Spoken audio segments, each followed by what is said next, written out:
میں حیران ہو جاتا ہوں کہ ہم جو بال بنواتے ہیں نا، وہ بال بنوانا بھی کفار کے طرز پہ۔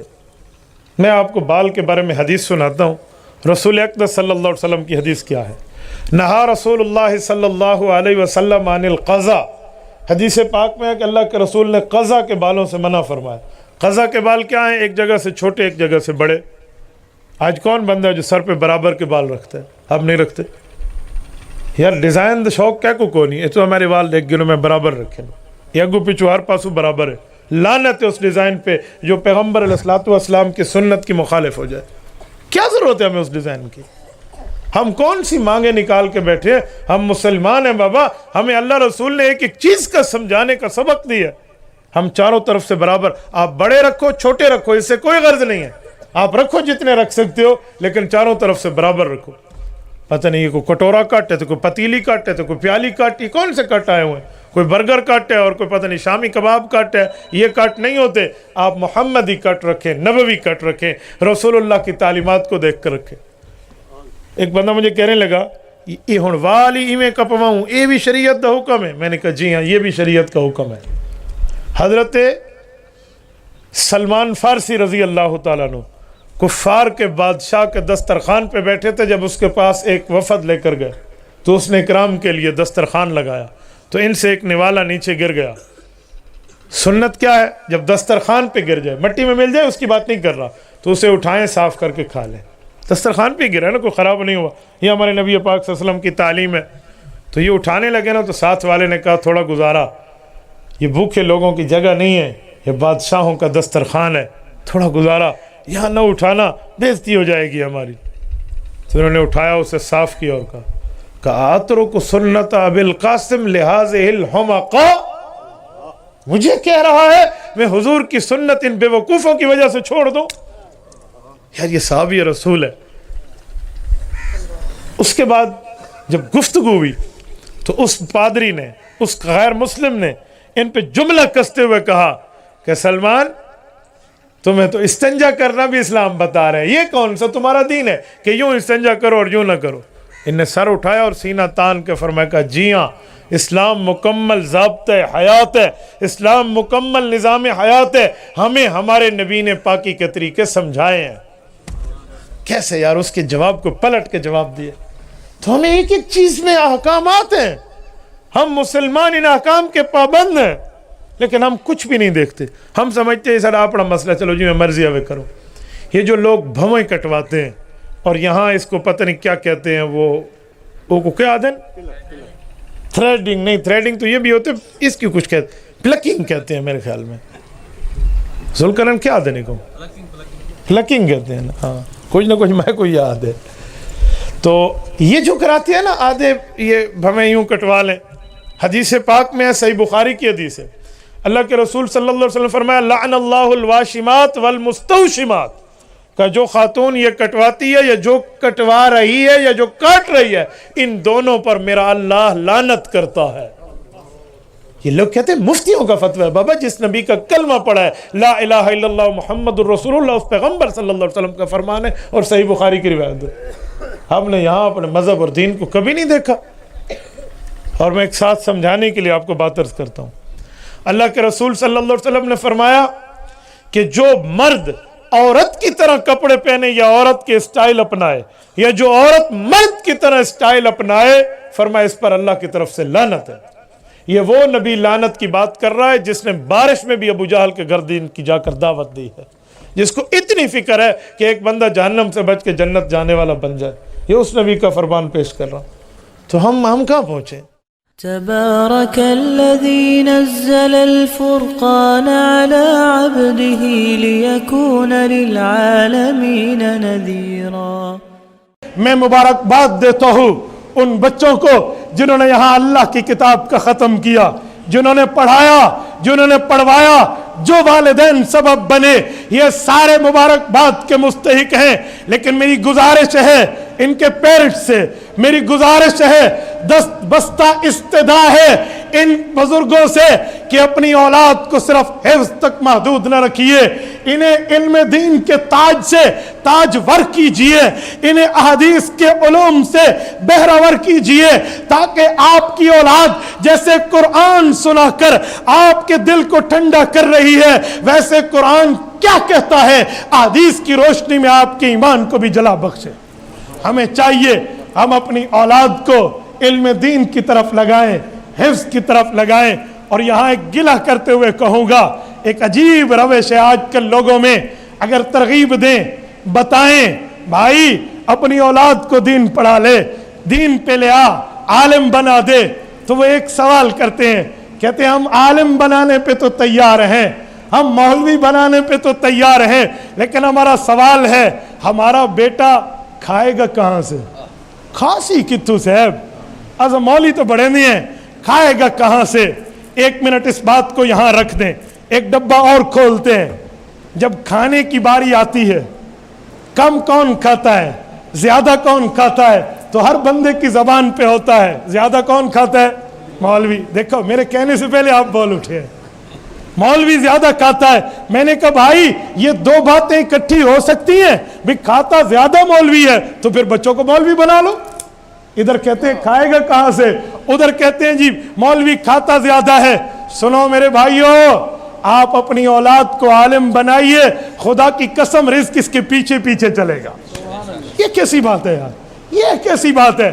سنو, میں کالج یونیورسٹی کی تعلیم و ایجوکیشن کا مخالف نہیں ہوں, میں نے پڑھا ہے, ٹاپ کر کے پڑھا اور پڑھنا چاہیے, میں انکاری نہیں ہوں, لیکن وہ اس وقت تک تعلیم فائدہ دے گی جب تک یہ آنکھ کھلی ہے, دل دھڑک رہا ہے, نبض چل رہی ہے, سانس جاری ہے. لیکن یہ کتاب, یہ علوم, یہ شریعت و دین, قرآن و حدیث آپ کو اس وقت بھی فائدہ دے گی جب آپ کی آنکھ بند ہو کے قبر میں جا چکے ہوں گے. آپ کی دنیا بھی بہتر, آپ کی آخرت بھی بہتر, صرف اپنی نہیں, والدین کی بھی, فیملی ممبرز کی بھی. سیدنا حیدر کرار رضی اللہ عنہ کی حدیث ہے, اللہ کے رسول نے فرمایا عشرۃ من اہل بیتہ کلہم وجبت علیہ النار. حافظ قرآن کے خاندان کے 10 آدمی جن کا نام جہنم کی رجسٹر میں لکھا جا چکا ہوگا, حافظ قرآن کو اس بات کی اجازت دی جائے گی, جاؤ اور اپنے خاندان میں سے 10 بندے چن کے لاؤ جو کنفرم جہنمی ہوں. اللہ فرما رہا ہے میں اسے کنفرم جنتی بنا دوں گا. یہ ایسا فائدہ ہے. اور رسول اکرم صلی اللہ علیہ وسلم نے فرمایا, حضرت معاذ جونی رضی اللہ عنہ کی روایت ہے, البس والداہ تاجا یوم القیامت ضوء احسن من ضوء الشمس. یہ دیکھو یہ ایک گلاس ہے, اس گلاس میں پانی بھرا جاتا ہے, جب پانی سے گلاس بھر جائے گا تو یہ گلاس بہنے لگے گا, پھر اس کے پانی سے دائیں بائیں پانی پہنچے گا. کیوں؟ اس میں پانی زیادہ ہو گیا. حافظ قرآن کا فیض اتنا ہے, جب یہ حفظ کر لیتا ہے اس کا فیض اس سے نکلنا شروع ہوتا ہے, پھوٹنا شروع ہوتا ہے, اور قیامت تک پھوٹے گا. کہاں تک پھوٹے گا؟ فرمایا جب ماں باپ کے سر پر ایسا تاج سجے گا جس کی روشنی سورج کی روشنی کو ماند کر دے گی. احسن من ضوء الشمس, حسین نہیں احسن کا ہے. احسن عربی زبان میں اس میں تفضیل ہے, اس انگلش میں کہتے ہیں سپرلیٹو ڈگری ورلڈ. اس سے بڑا لفظ نہیں ہے. اس سے جتنی روشنی جو سورج کی روشنی بھی اس کے سامنے کچھ نہیں ہے. یہ اتنا فیض حافظ کو ملے گا. تبارك الذي نزل الفرقان على عبده ليكون للعالمين نذيرا. اب صدقہ جاریہ کی صورتیں کیا ہو سکتی ہیں؟ ایک حدیث میں حضور علیہ الصلوۃ والسلام نے اس کی مثال بیان فرمائی. آپ نے فرمایا 7 چیزیں ایسی ہیں جس کا ثواب انسان کو اس کے مرنے کے بعد ملتا ہے. من علم علما, کسی کو علم سکھا دیا, یہ بھی صدقہ جاریہ ہے. علم کے سکھانے میں یہ بات بھی داخل ہے کہ علم سیکھنے سکھانے والوں کے ساتھ, کوئی علم سیکھ رہا ہے, اس کو کتاب کی ضرورت ہے, کتاب اس کو لے کر دے دی. اس کو لباس کی ضرورت ہے, اس کو کھانے پینے کی ضرورت ہے, ان کے ساتھ کوئی ایسا تعاون کیا, کوئی ایسی مدد کی جس کی وجہ سے وہ اپنے اس علم کے تسلسل کو جاری رکھ سکے, اور کل کو وہ پڑھ کر فارغ ہو کر نکلے اور جا کر اس علم سے وہ خود بھی فائدہ اٹھائے, لوگوں کو بھی فائدہ پہنچائے. آپ نے فرمایا من علم علما، تو یا تو انسان، آپ نے فرمایا دنیا ملعون ہے، اور جو کوئی دنیا میں جو کچھ ہے سب ملعون ہے، سوائے اس شخص کے جو علم حاصل کرے، جو عالم ہو یا متعلم ہو، علم حاصل کرے یا علم حاصل کیا ہو، یا پھر ان دونوں کی خدمت کرتا ہو۔ اس چیز کو اپنی زندگی کا حصہ بنائیں، علماء کی خدمت کریں، طلباء کی خدمت کریں۔ میں آپ کو یہ نہیں کہہ رہا میری خدمت کریں، مجھے آپ میں سے کسی کی خدمت کی کوئی ضرورت نہیں، بالکل کوئی ضرورت نہیں ہے، ہرگز یہ مقصد نہیں ہے، لیکن آپ کو یہ بات بتانا بھی ضروری ہے۔ کبھی میں مدرسے میں جب اس موضوع پہ بات کرتا ہوں کہ اساتذہ کا ادب کریں، یہ کریں، تو بہت سی دفعہ ذہن میں یہ آتا ہے کہ طلبہ یہ سوچ رہے ہوں گے کہ شاید یہ ہم سے اپنا ادب کروانا چاہ رہا ہے، اس لیے کہہ رہا ہے کہ استاد کا ادب کریں، لیکن میں ان کو کہتا ہوں میں اپنا ادب نہیں کروانا چاہ رہا، بلکہ تمہیں یہ علم، یہ بات بتانا چاہ رہا ہوں کہ یہ بھی شریعت کا حصہ ہے، اس کو اپنے ذہن میں بٹھائیں۔ علماء کی خدمت کریں، طلباء کی خدمت کریں، ان کی حوصلہ افزائی کریں، ان کے ساتھ بیٹھیں، تاکہ ان کو یہ بے فکری ہو، بے خوفی ہو کہ چلو یار یہ کام میں کر رہا ہوں، اس طرف کا جو کام ہے وہ فلاں کر لے گا، فلاں کر لے گا، فلاں کر لے گا، یہ دین کا کام اسی طرح چلتا رہے گا۔ اس کے لیے کوئی بھی صورت اختیار کی جا سکتی ہے، کسی سے بھی ملا جا سکتا ہے۔ آپ نے فرمایا من علم علما، دوسرے نمبر پر آپ نے فرمایا او جرا نہرن، اس نے کوئی نہر جاری کی۔ نہر جاری کرنے کا مطلب پانی کا کوئی ایسا انتظام کر دیا کہ لوگ اس کے مرنے کے بعد بھی اس سے پانی پی رہے ہیں۔ او حفر بئرن، آپ نے فرمایا کسی نے کنواں کھدوا دیا، کسی جگہ پانی کی کمی تھی، آپ نے کنواں کھدوا دیا کہ بھائی یہاں کے لوگ اس سے آئیں گے پانی بھریں گے، یہ بھی صدقہ جاریہ ہے۔ چوتھے نمبر پر آپ نے فرمایا او غرس نخلا، اس نے کوئی درخت لگا دیا، اس درخت سے لوگ یا پھل کھا رہے ہیں، یا اس درخت کا سایہ حاصل کر رہے ہیں، یا اس درخت کی وجہ سے کسی کو فائدہ حاصل ہو رہا ہے۔ ہمارے ہاں حکومت کی طرف سے بھی اور مختلف تنظیموں کی جانب سے بھی اکثر شجرکاری کی مہم چل رہی ہوتی ہے کہ بھائی شجرکاری کریں، شجرکاری کریں، اس میں اپنا حصہ ملانا چاہیے، اس نیت سے کہ یہ ہمارے لیے صدقہ جاریہ ہوگا۔ حکومت کے ہر کام کی مخالفت کرنا کوئی فرض واجب نہیں ہوتا کہ حکومت نے کیا ہے تو غلط ہی ہوگا۔ جو کام اچھا ہے اس کو اچھا بولیں، اس میں اپنا حصہ ڈالیں، جو غلط ہے اس کو غلط بولیں، کھلے عام بولیں، برسر منبر بولیں، اور اس کی مخالفت بھی کریں۔ تو شجرکاری کی مہم کہیں بھی چل رہی ہے، کوئی بھی چلا رہا ہے، اس میں اپنا حصہ ڈالنا چاہیے۔ اسی طرح پانچویں نمبر پر آپ نے فرمایا او بنا مسجدن، اس نے کوئی مسجد بنائی۔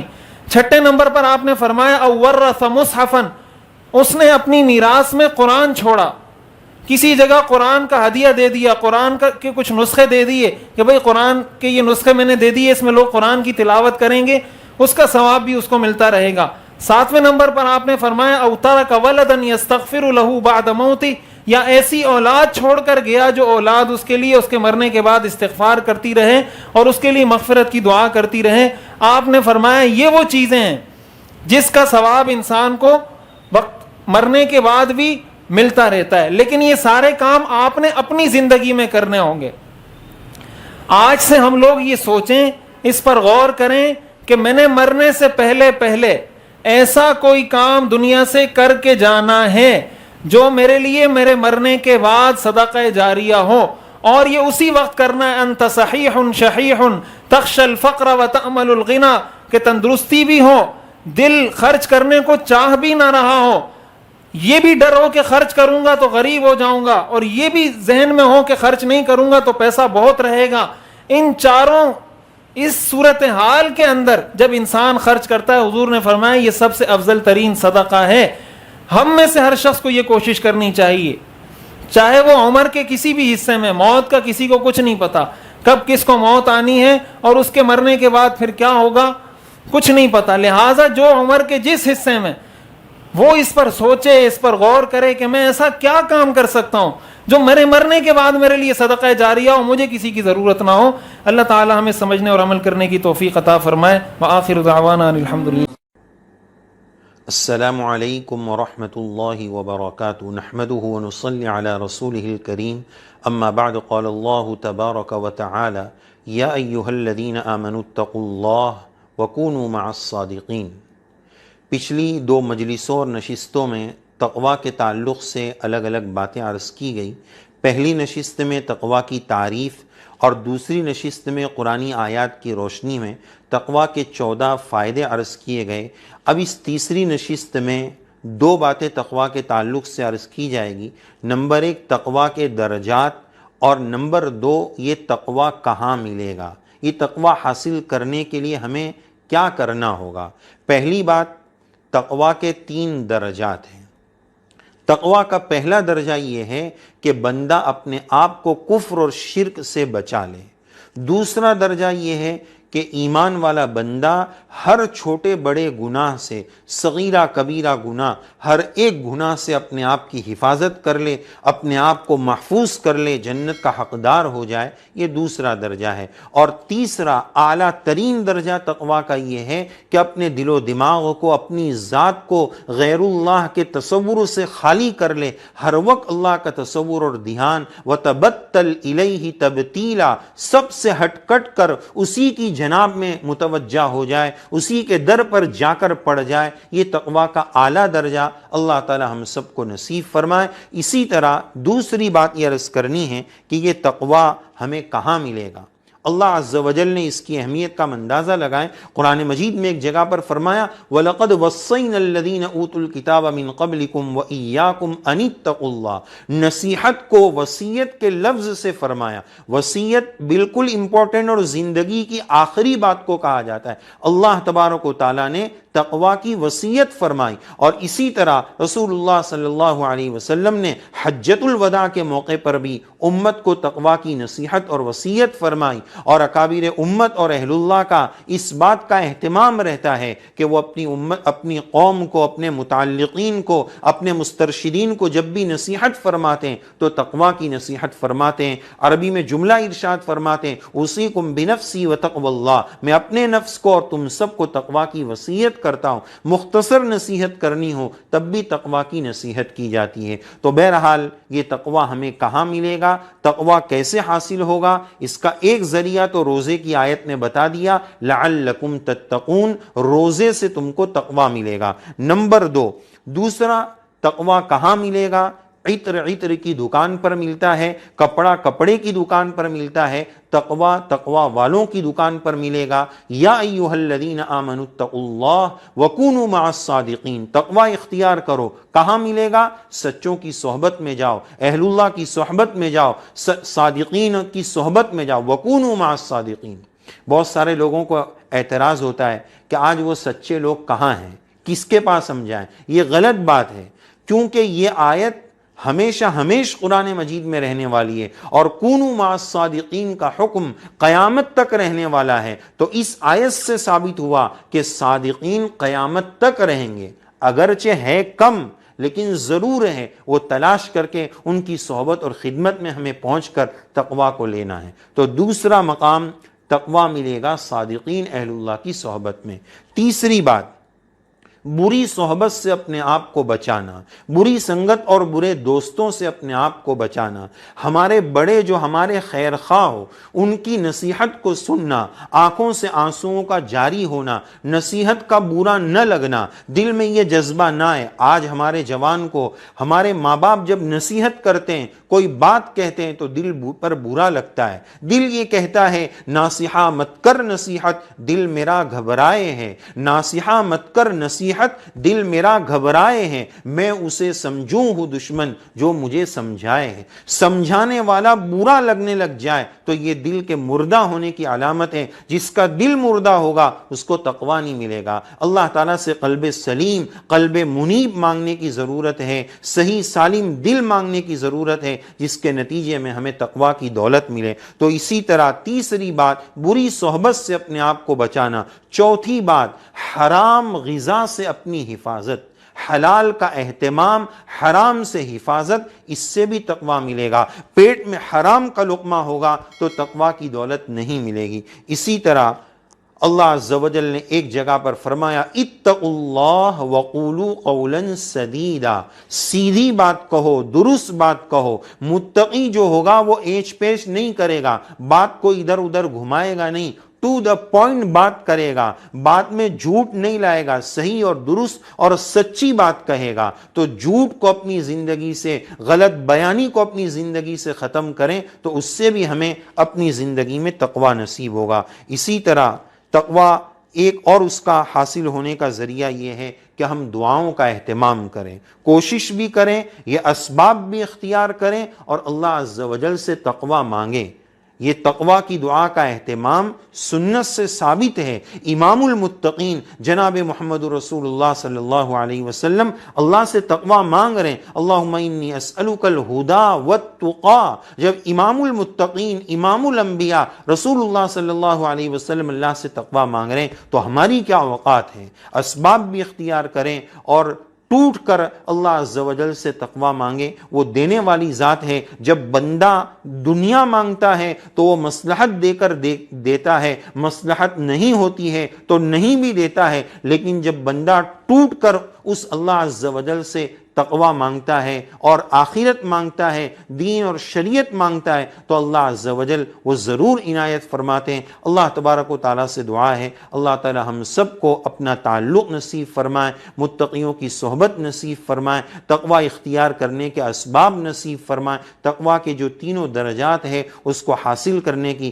اللہ عز و جل ہمیں توفیق سعید عنایت فرمائے۔ کہیں سنی باتوں پر اس عاجز گنہگار کو بھی توفیق عمل سے نوازے، ہم سب کو توفیق عمل سے نوازے، آمین یا رب العالمین۔ وآخر دعوانا ان الحمدللہ۔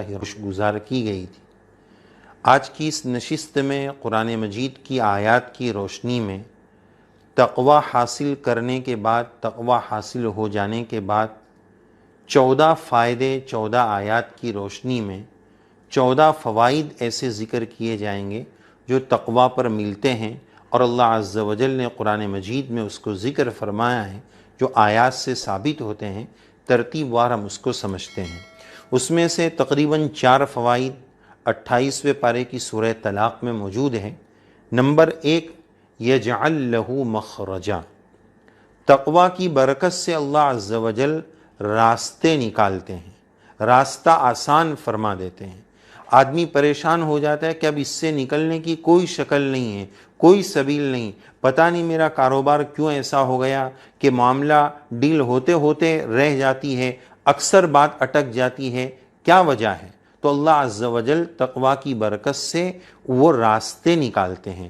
جیسا کہ حضرت موسیٰ علیہ السلام کے لیے اللہ عز و جل نے راستے نکالے کہ پیچھے دشمن ہے، آگے سمندر ہے، اللہ عز و جل نے 12 قبیلوں کے لیے 12 راستے بنائے۔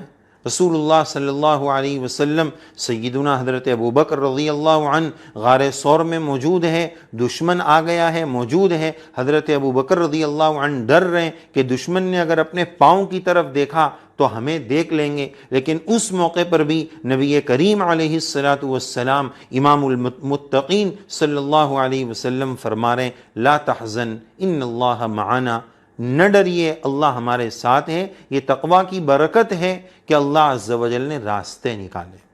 تقوی کا دوسرا فائدہ وَيَرْزُقْهُ مِنْ حَيْثُ لَا يَحْتَسِبُ۔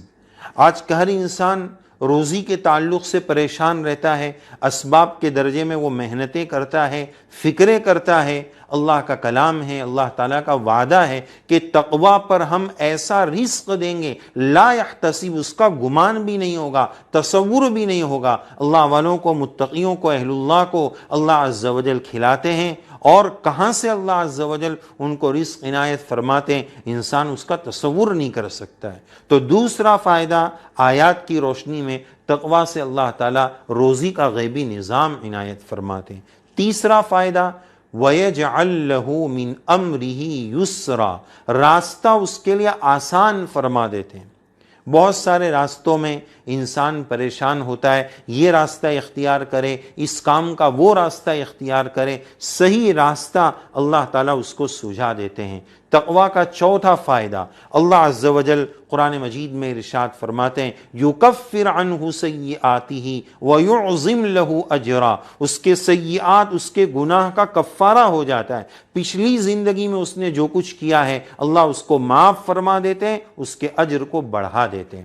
تقوی کا پانچواں فائدہ ثم ننجی الذین اتقوا، متقیوں کو اللہ تعالیٰ نجات عنایت فرماتے ہیں. جس کی زندگی میں تقوی رہتا ہے وہ سیف رہتا ہے, محفوظ رہتا ہے, اس کو اللہ عز و جل کی طرف سے بلاؤں سے نجات ملتی ہے. اس سے اللہ والوں کی مثال کتابوں میں یہ موجود ہے. باہر آفتیں, مصیبتیں, حالات, بیماریاں, ہر طرح کی پریشانیاں, لیکن وہ ایک کانچ کے کمرے میں محفوظ ہے اور سب دیکھ رہے ہیں, سب نظر آ رہا ہے کہ باہر حالات چل رہے ہیں, لیکن ان کا اندرون مطمئن رہتا ہے. اللہ تعالیٰ کے ذات عالی سے ان کو امیدیں رہتی ہے, توکل رہتا ہے. تو چوتھا فائدہ, پانچواں فائدہ, تقوی پر اللہ تعالیٰ کی طرف سے نجات ملتی ہے. چھٹا فائدہ, قرآن مجید میں اللہ عز و جل نے ایک جگہ پر ارشاد فرمایا, ان تتقوا اللہ یجعل لکم فرقانا, اگر تم متقی ہوں گے اللہ تعالیٰ تم کو فرقان دیں گے. فرقان کیا ہوتا ہے؟ الفارق بین الحق والباطل, کھرے اور کھوٹے, سچے اور جھوٹے کے درمیان امتیاز کی صلاحیت دیں گے. اگر کوئی مسئلہ درپیش ہوگا, دل میں کھٹک ہوگی کہ میں یہ کام کروں یا نہیں کروں, مجھے مفتی صاحب کے پاس بعد میں جانے کی ضرورت پیش آئے گی, پہلے دل کہہ دے گا استفتی قلبک, تو اپنے دل سے فتویٰ پوچھ, دل کہہ دے گا کہ یہ کام غلط ہے. مفتی صاحب کے پاس بعد میں جائیں, پہلے دل کے مفتی سے وہ متقی پوچھ لے کہ تیرا دل اس بارے میں گواہی دے گا یہ کام غلط ہے, یہ سود کا کام ہے, یہ کام غلط ہے. تو ان تتقوا اللہ, تقوی ہوگا تو اللہ تعالیٰ وہ فرقان, وہ سمجھ, وہ صلاحیت عطا فرمائیں گے کہ عالم اور مفتی نہ ہونے کے باوجود کھرا کھوٹا کیا ہے, اللہ تعالیٰ وہ سمجھ عطا فرما دیں گے. یہ بہت بڑی دولت ہے. اسی طرح ساتواں فائدہ, سورہ آل عمران کی آیت نمبر 76 میں اللہ عز و جل فرماتے ہیں, ان اللہ یحب المتقین, تقوی والوں سے اللہ محبت فرماتے ہیں. متقی کو محبوبیت الہی, اللہ کی محبوبیت نصیب ہوتی ہے. یہ کتنی بڑی دولت ہے کہ تقوی والوں کو اللہ کی محبت, اللہ کا تعلق ملتا ہے. اسی طرح آٹھواں فائدہ, تقوی کی برکت سے تعلق مع اللہ, اللہ کا ساتھ ملتا ہے. قرآن مجید میں اللہ عز و جل نے سورہ توبہ کی آیت نمبر 36 میں فرمایا, وَاعْلَمُوا أَنَّ اللَّهَ مَعَ الْمُتَّقِينَ, جان لو متقیوں کو اللہ کا ساتھ نصیب ہے. اللہ کا ساتھ دو طریقے کا ہے. اللہ کا ساتھ ایک عام ہے, ایک خاص ہے. قرآن مجید میں اللہ تعالیٰ نے ایک جگہ فرمایا, وَهُوَ مَعَكُمْ أَيْنَمَا كُنْتُمْ, تم جہاں کہیں پر بھی ہو اللہ تمہارے ساتھ ہے. یہ مت سمجھنا کوئی نہیں دیکھ رہا ہے, اللہ تمہارے ساتھ ہے. یہ عام سا تعلق ہے, یہ ہر مومن کو, کیا یہ تو کافر کو بھی حاصل ہے. اللہ ہر ایک کے ساتھ ہے, ہر ایک کی حرکت, نقل و حرکت سے اللہ واقف ہے. تو یہ والا ساتھ تو ہر ایک کو حاصل ہے, لیکن عمومی ساتھ سے کام نہیں بنتا ہے. ایک ملک کا منسٹر ہے, ملک کا بادشاہ ہے, اس بادشاہ اور پی ایم ہونے کے ناطے ہر ناگرک اور ملک کے ہر باشندے سے اس کا تعلق ہے کہ وہ میرے ملک کا پی ایم ہے, وہ میرے ملک کا بادشاہ ہے. وہ عام تعلق ہے. خاص تعلق کیا ہے؟ کام بنانا ہے تو پرائیویٹ لنک چاہیے کہ بھائی ہم آپ کا کام بنا دیتے ہیں, ہمارے ان سے تعلقات ہیں. یہ کام جو بنتا ہے وہ خاص تعلق سے بنتا ہے, عام تعلق تو سب کو ہے. تو وَهُوَ مَعَكُمْ, اللہ کا عام تعلق ہر مومن بلکہ کافر کو بھی حاصل ہے, لیکن خاص تعلق, اللہ کا خاص تعلق وہ متقیوں کو ملتا ہے. وَاعْلَمُوا أَنَّ اللَّهَ مَعَ الْمُتَّقِينَ, اللہ تبارک و تعالی متقی لوگوں کے ساتھ ہے. اسی طرح تقوی کا 9واں فائدہ کہ تقوی کے ذریعے برکات ملتی ہے. وَلَوْ أَنَّ أَهْلَ الْقُرَىٰ آمَنُوا وَاتَّقَوْا لَفَتَحْنَا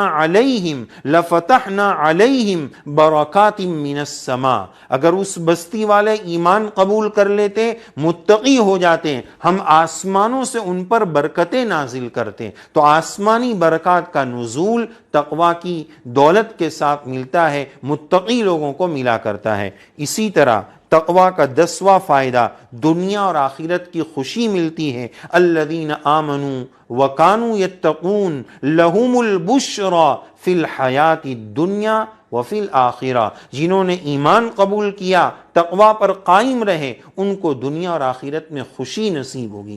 اسی طرح تقوی کا 11واں فائدہ کہ متقی کو علم نصیب ہوتا ہے، علم نصیب ہوتا ہے، شریعت کا، دین کا علم نصیب ہوتا ہے۔ طالب علم کو چاہیے کہ اگر وہ علم میں کمزور ہے، یاد نہیں ہوتا ہے، تو وہ گناہوں سے احتیاط کرے، تقوی والی زندگی اختیار کرے۔ وَاتَّقُوا اللَّهَ وَيُعَلِّمُكُمُ اللَّهُ، تقوی اختیار کرو، اللہ تعالیٰ تم کو علم سکھائیں گے۔ تو 11واں فائدہ تقوی سے یہ نصیب ہوا کہ علم کی دولت نصیب ہوتی ہے۔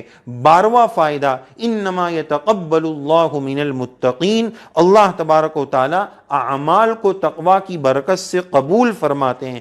13واں فائدہ دشمنوں کے مکر و قید اور دشمنوں کی شماتت اعداء سے، دشمنوں کی دشمناہٹ سے اللہ عز و جل حفاظت فرماتے ہیں۔ ان تصبروا وتتقوا لا یضرکم کیدہم شیئا، اگر تم نے صبر اختیار کیا، تقوی اختیار کیا، تو دشمنوں کے مکر و قید سے، ان کی چالوں سے، ان کی اسکیموں سے، ان کی ناپاک پلاننگ سے اللہ تعالیٰ تمہاری حفاظت فرمائیں گے، ان کی اسکیموں کو فیل فرما کر انہی پر چلا دیں گے، ان کی اسکیمیں تم کو تکلیف نہیں پہنچائے گی۔ تو اس صورت میں 13واں فائدہ یہ ہوا کہ دشمنوں کے مکر و فریب سے حفاظت ہوتی ہے۔ 14واں اور آخری فائدہ اس سلسلے میں یہ ہے ان المتقین فی جنات وعیون، فی جنات ونہر، جنت کی نعمتیں، آخرت کی نعمتیں وہ بھی متقی کو ملا کرتی ہے، تقوی والوں کو ملا کرتی ہے۔ اللہ عز و جل سے دعا ہے اس رمضان میں ہمیں تقوی مل جائے، ایسے روزے کی سعادت اور توفیق مل جائے کہ ہم پرہیزگاری والی، تقوی والی زندگی گزارنے لگ جائیں۔ تو یہ 14 برکاتیں اور مزید جو برکتیں اور رحمتیں تقوی پر ملتی ہے، اللہ والوں کو ملتی ہے، ولایت نصیب ہوتی ہے۔ ولی متقی ہونا ضروری ہے، ہر متقی ولی ہوتا ہے، ہر ولی متقی ہوتا ہے۔ اللہ عز و جل سے ہم اللہ تعالیٰ کی ولایت، اللہ کا ساتھ، اللہ کا تعلق مانگتے ہیں اور تقوی مانگتے ہیں، تاکہ ہمیں بھی قرآن مجید کے یہ 14 انعامات اور برکات نصیب ہو سکے۔ اللہ عز و جل اس کہنے والے کو اور ہم سب کو توفیق عمل سے نوازے، تقوی والی زندگی نصیب فرمائے، آمین یا رب العالمین۔ وآخر دعوانا ان الحمد للہ رب۔ چنانچہ حضرت عیسیٰ علیہ السلام جب کسی قبر کے پاس سے گزرتے تھے تو ان کو کشفاً پتہ چل جاتا تھا کہ قبر میں کیا ہو رہا ہے۔ وہ ایک مرتبہ ایک قبر کے قریب سے گزرے تو انہوں نے دیکھا کہ قبر میں بندے کو عذاب ہو رہا ہے۔ جب واپس ہوئے تو انہوں نے دیکھا کہ قبر تو جنت کا باغ بنی ہوئی ہے، تو بڑے حیران ہوئے۔ انہوں نے دعا مانگی، یا اللہ پہلے میں نے دیکھا تھا تو یہ جہنم کا گڑھا تھا، اب میں دیکھ رہا ہوں تو یہ جنت کا باغ ہے، یہ معاملہ کیا ہے، میرے اوپر کھول دیجئے۔ تو اللہ تعالیٰ نے فرمایا میرے پیارے عیسیٰ علیہ السلام، ایک بندے کی قبر ہے جو بڑا گناہگار تھا، جب وہ فوت ہوا اس کی بیوی حاملہ تھی اس وقت، تو چونکہ وہ گناہگار تھا اس کو ہم نے قبر کا عذاب دے دیا۔ اب اس کی بیوی کے ہاں بیٹا پیدا ہوا، بیٹا تھوڑا بڑا ہوا تو ماں اس کو پڑھانے کے لیے مدرسے لے گئی اور قاری صاحب کو کہا کہ میرے بچے کو قرآن پڑھاؤ۔ آج اس بچے نے بسم اللہ الرحمن الرحیم پڑھا، اس کے معصوم منہ سے جو بسم اللہ نکلی تو میری رحمت نے گوارا نہ کیا کہ معصوم بچہ تو بسم اللہ پڑھے اور میں اس کے باپ کو قبر میں عذاب دوں، میں نے اس کے باپ کو جنت کا باغ بنا دیا۔ چنانچہ حدیث پاک میں آتا ہے کہ جب کوئی بچہ بسم اللہ پڑھنا سیکھتا ہے اللہ 4 بندوں کی مغفرت فرماتے ہیں بسم اللہ سیکھنے پر۔ ایک بچے کی مغفرت ہو جاتی ہے، ایک پڑھانے والے کی مغفرت ہو جاتی ہے، اور ایک بچے کے ماں باپ ان دونوں کی مغفرت ہو جاتی ہے۔ بسم اللہ کے سیکھنے پر اللہ 4 بندوں کے گناہوں کی مغفرت فرما دیتے ہیں۔ تو اس لیے یہ بسم اللہ ہمیں صرف دنیا کی مشکلات سے ہی نہیں بلکہ قبر کے عذاب سے اور جہنم کی آگ سے بھی بچانے کا ذریعہ ہے۔